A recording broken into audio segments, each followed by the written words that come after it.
This is TWiT. So this is kind of Bill Gatesy and kind of classic Microsoft behavior. Yeah, and we joke about how we kind of miss the old Microsoft, but then something like this happens, and you kind of realize that's not really funny. Yeah, sure. It's really. So what happened? So basically, there's a developer who created something called AppGet, kind of a side project, open source, et cetera, et cetera. Microsoft contacted him last summer and said, hey, we really love the work you did. We're thinking about putting a package manager in Windows.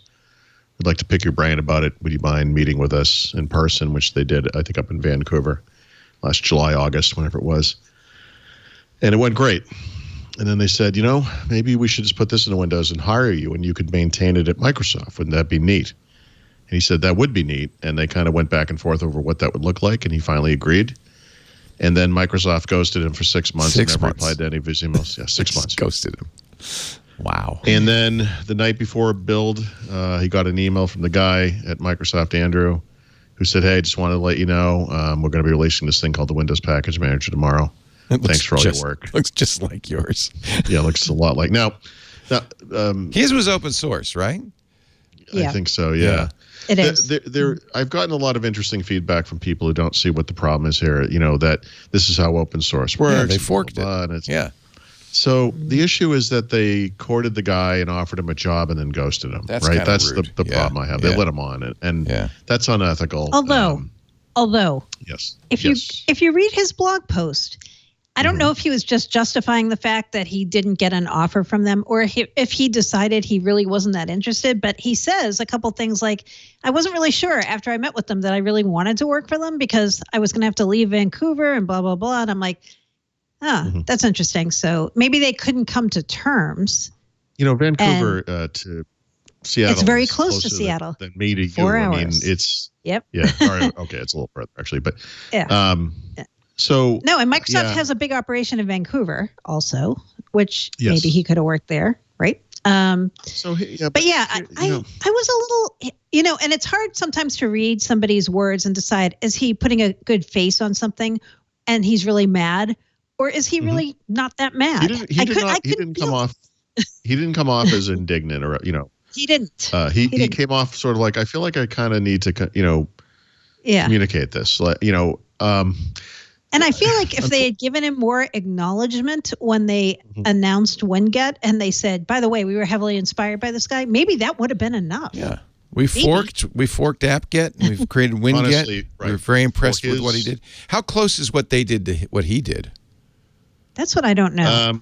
Yeah, I can't. I don't want to state that. I saw varying comments on that. I saw some people saying, "Oh my gosh, it's a direct ripoff," and other people saying it doesn't even look like it at all. Right? So I'm like, I don't know. Like, is Microsoft's version open source? So now what they're saying now is they are going to open source it. Okay, because they may have. I don't know what license he used, but they may have some requirements. So the issue, so aside from the ghosting issue, which again to me is the bigger problem, the person that had kind of screwed him over at Microsoft came out with a little blog post yesterday or the day before. It does not address the ghosting or the job offer at all, and basically just apologizes for not giving him more credit, and if anything, just admits that we totally stole from we took from. They didn't say steal, but this was clearly the inspiration. The way they announced it is they kind of said, inspired by other package managers, and they listed a few of them, we made this thing, when in fact the thing they made was inspired by one package manager. It was this AppGet thing. And so they kind of said, we should have given him more credit. It's like, that's one of the things you should have done. But did you see what he did on GitHub 2 days ago? We're talking about Kevin Beige, I think is how he would pronounce his name, the creator. He said, he thanked Microsoft for the blog post, saying they should have given him more credit. And then he said, there are a few areas Andrew and I have been discussing, and hopefully we'll have more to share with you guys soon. So I'm like, so in other words, so what's going to happen now? They've talked privately, clearly. So his stuff is Apache license 2.0, which means it's allowed that you could fork it for commercial use. You can modify it. You can distribute it. It does require the preservation of the copyright and license notices. So But that's kind of weird because if you don't open source it, I don't know where you'd put those. Maybe in the about box. Right. So maybe they haven't lived up to the license, which I'm sure they will attempt to do because that's the right thing to do.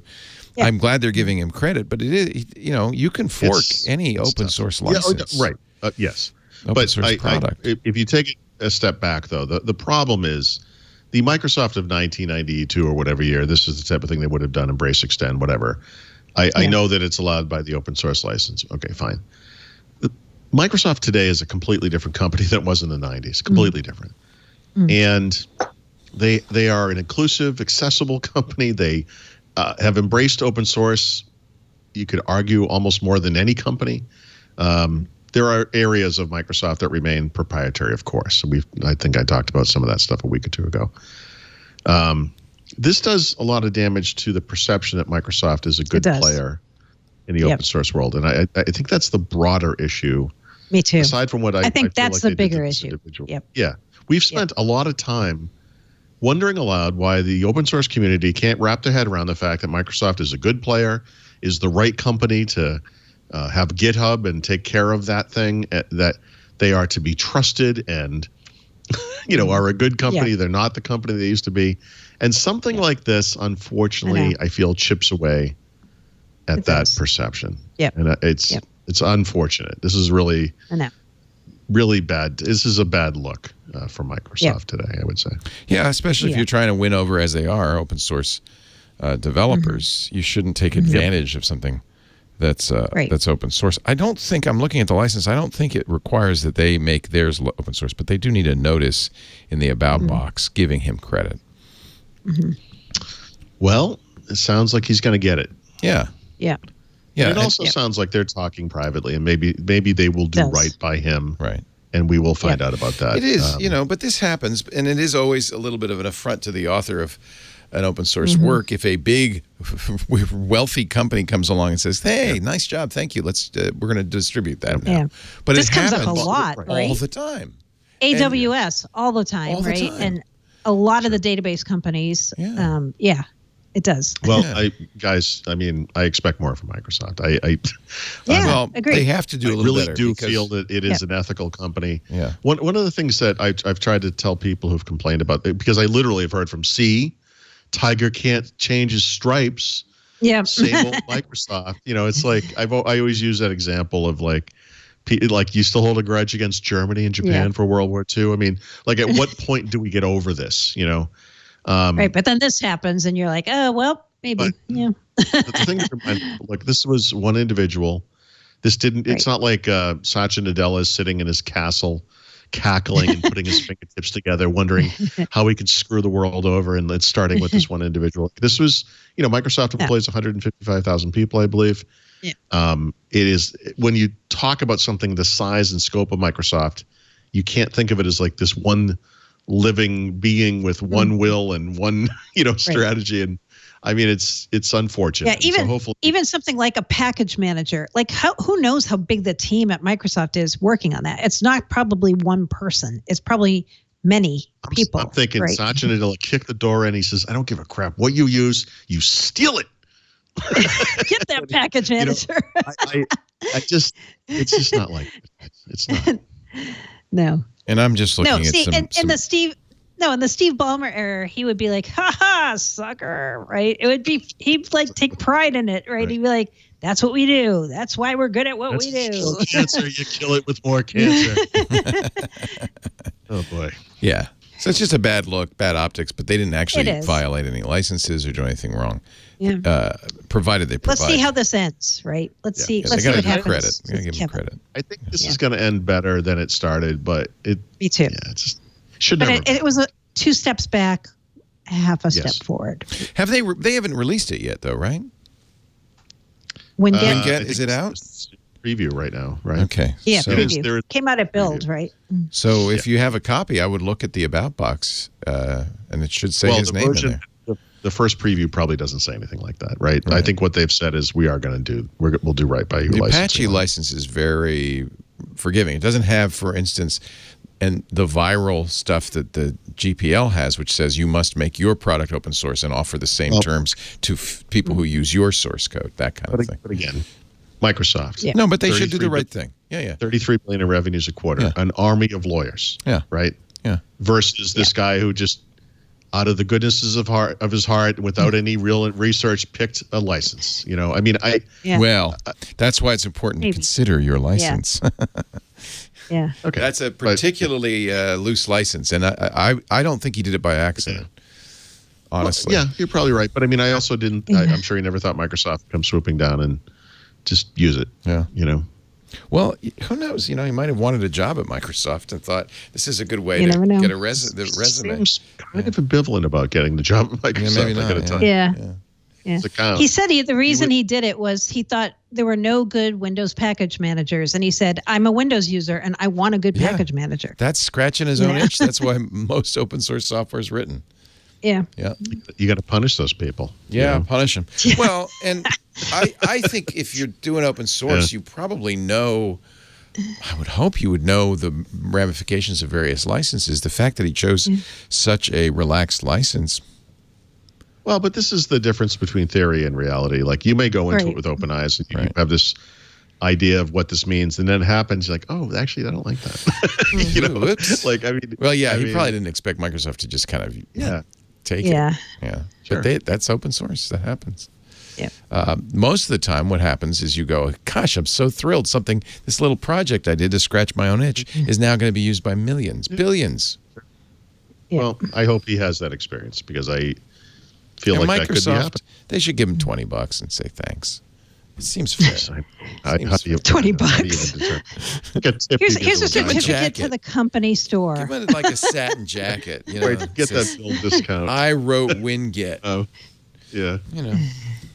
Asterisk. Yeah, that's the other thing we don't know is how much Microsoft changed it. It may be inspired by.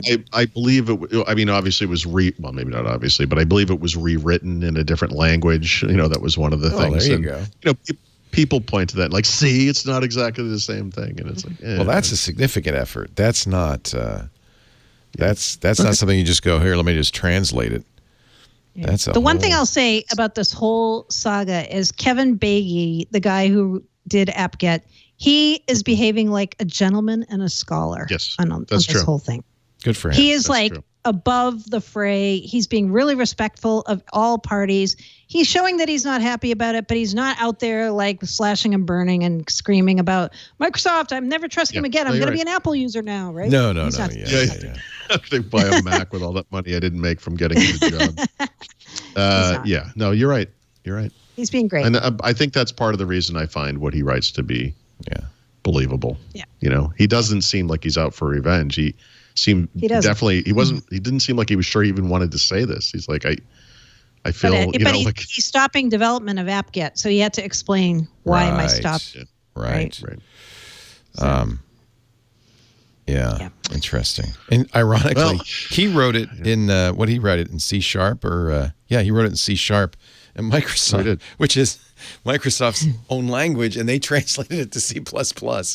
So, honestly, it looks more and more because he wrote it in C#. It looks more and more like here's a guy who loves Windows, and what he did. To his credit, is more than just the software. He got 1,400 packages to work with it. That's the real job of a package manager. Package manager is useless unless people use it and package up stuff and get once they're that's a lot of packages he did on his own. So he certainly deserves credit for that. Obviously, at Microsoft, there are people who really like the open source stuff, and this is one of the things they looked at and realized was missing in Windows. And they looked at what was available, and they picked his. As the inspiration, we'll call it, for the thing they did. Redmond, start your photocopiers. Hey, we said that last week when we were talking about Notepad. Bastard stole my His blog post was called "The Day AppGet Died," so it's not completely without some. No, he's sad because he was like into doing it, obviously, and spent a lot of time doing it. Yeah. The story of how Microsoft embraced, then killed AppGet. However, I got to point out, the guy has a great-looking website. He made a great-looking website for AppGet. Yep. I'm going to guess the code is very nice. This I mean, this is good for him in the long run. He will get a job offers. He will be able to do whatever he wants. So. Even if it's not from Microsoft, somebody's going to say, let's hire that guy. Yeah, I mean, the notoriety he gets from this is, frankly, gold, I would think. Yeah. Well, I hope so, because he didn't get any from Microsoft. No gold for you. So, sorry.